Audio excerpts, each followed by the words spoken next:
Totoo nga ba na pwede kang kumita sa pagbebenta ng N8N workflow? So let me tell you guys kung ano ang totoo. Sa tingin nyo ba kaya nyong ibenta itong Messenger AI agent workflow na to sa small business or even sa big businesses? For me kasi, ang hirap magbenta ng workflow. Kaya nga kung nakikita nyo, yung iba nagbebenta ng bundle kung saan 100 workflow pero mura lang, yung iba umaabot pa ng thousands of workflow sa murang halaga. Kasi sa totoo lang guys, mahirap magbenta ng workflow. Pero nung ginawan ko siya ng MVP kung saan hindi lang automatic nagre-reply ang AI sa Messenger, kundi kinukuha pa niya kung ang leads mo ay organic or galing sa ads, may business na kumuha agad nitong aking MVP. Ano ba yung MVP? MVP stands for Minimum Viable Product. Hindi mo kailangan ng sobrang gandang working product. Ang kailangan mo lang ay something na makakapag-deliver ng initial value sa client mo. Gaya nga nito. Yung client ko, natuwa siya dahil kaya na niyang ma-monitor kung sa organic or sa ads ba nanggaling yung leads from their business. Kaya naman, they also ask me, baka pwedeng improve pa namin siya to get the booking per day na ongoing kong ginagawa for them and also to get the conversion per day na nakalatag sa pipeline namin. So from there, hindi lang ako nakabenta ng isang process, kundi nagkaroon pa ako ng long-term engagement sa client ko to build this improvement sa 11 Facebook page nila. At hindi lang yan, nagustuhan rin niya itong ginawa namin na namamonitor mo yung ads performance.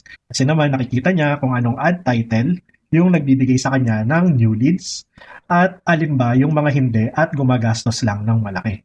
With that, mas nagkakaroon siya ng solid decision aling ads yung mga ire-retain niya dahil maraming leads na nakukuha doon. Iyan ang pagkakaiba ng pagbebenta ng N8N workflow lang sa yung N8N workflow mo ay kinonvert mo into MVP.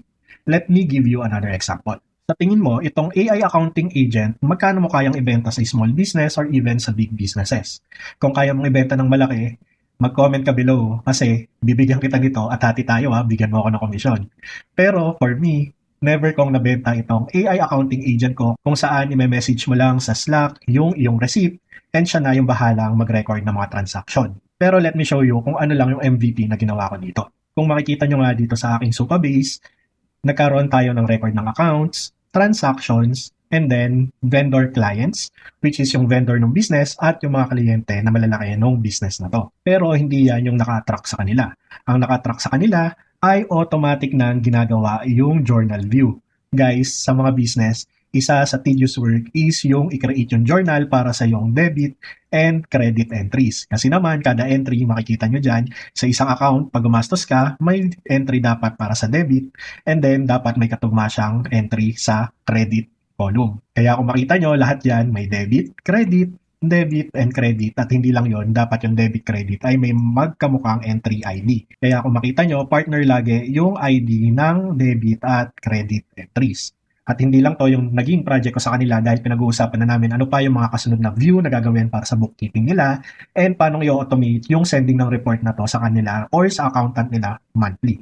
Okay, last na example na lang. So sorry sa example na to guys, masyadong naka-zoom kasi confidential yung ibang node nito dahil kinukuha yung data nito sa iba't ibang marketplace. Sabihin na natin isa sa kanila si Amazon, kaya kinukuha ko siya from Amazon API and then nire-record ko lahat sa BigQuery. Sa tingin nyo, binayaran ba ako o binabayaran ba ako ng client ko monthly from US para dito sa N8N workflow na to? Hindi. Let me show you kung ano binabayaran nila. Kung makikita nyo yung dashboard na to, ay magkakaroon sila ng insight magkano na ba yung kinikita nila, magkano ba doon ang organic sales, magkano ba doon ang ad sales, and then of course yung effectivity ng kanilang advertisement. At hindi lang yan guys. Hindi lang sales yung daily update na binibigay ko sa kanila, kung hindi pati kamusta na ba ang inventory nila, kamusta ang performance ng promotion nila, kamusta ang ratings ng product nila which involves scraping, and then of course, kamusta na ang fees and margin nila, and of course, yung report na nagbibigay ng actionable insights para mas madali sila mag-decide kung ano ba ang gagawin para mas mapalago pa yung business nila. So kung mapansin nyo nga guys, lahat ng example ko kanina, ang daming naka-blurred na part. Kasi naman guys, lahat yon totoong client. And of course, hindi ko pwedeng ipakita sa inyo kung ano ba yung mga data na nandun. Kaya masasabi ko lang, oo, may mga naging successful sa pagbebenta ng N8N workflow, pero for me, may mga nagko-comment nga bakit ko pinamimigay yung N8N workflow sa mga free tutorials ko.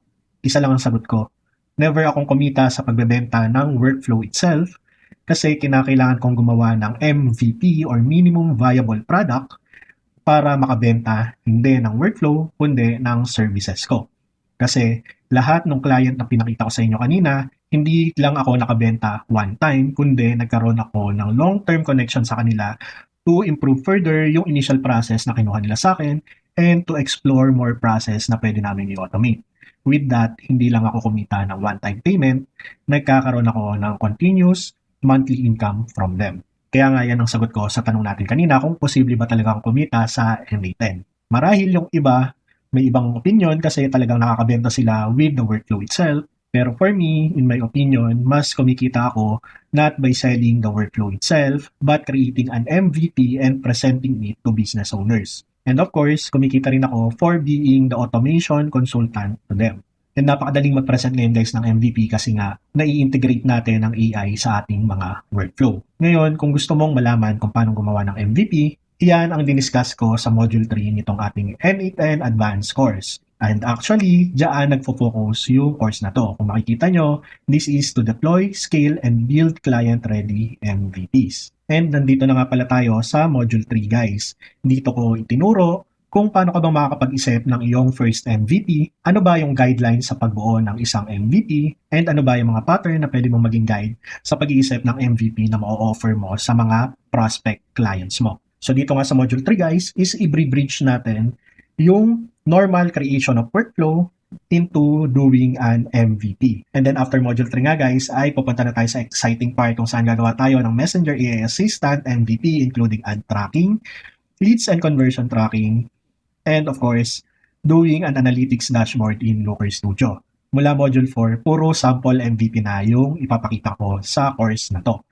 Nandyan yung bookkeeping, and then of course, the company Copilot MVP. And pag natapos nga yung Module 6 guys, tataas na yung presyo namin from $99 to $199. Kaya sa mga kumuha ng $99, maswerte sila kasi libre na nilang makukuha yung mga future MVP. Ngayon, doon naman sa mga hindi makakahabol sa $99, okay lang rin naman yon kasi libre nyo pa rin makukuha pero at the cost of $199 na. So kung seryoso kayo na gawing career path ang AI automation using N8N or even create a small business from it, I highly recommend na i-grab nyo na yung advanced course na to. Pero take note guys ha, may prerequisite tayo. Kailangan natapos nyo muna yung free N8N beginner and intermediate course natin dito sa website. Free naman siya. And nandyan rin naman siya sa playlist natin. So hanggang dyan nga muna sa ngayon mga lakwatseros, laging tandaan, less manual work, more lakwatsa.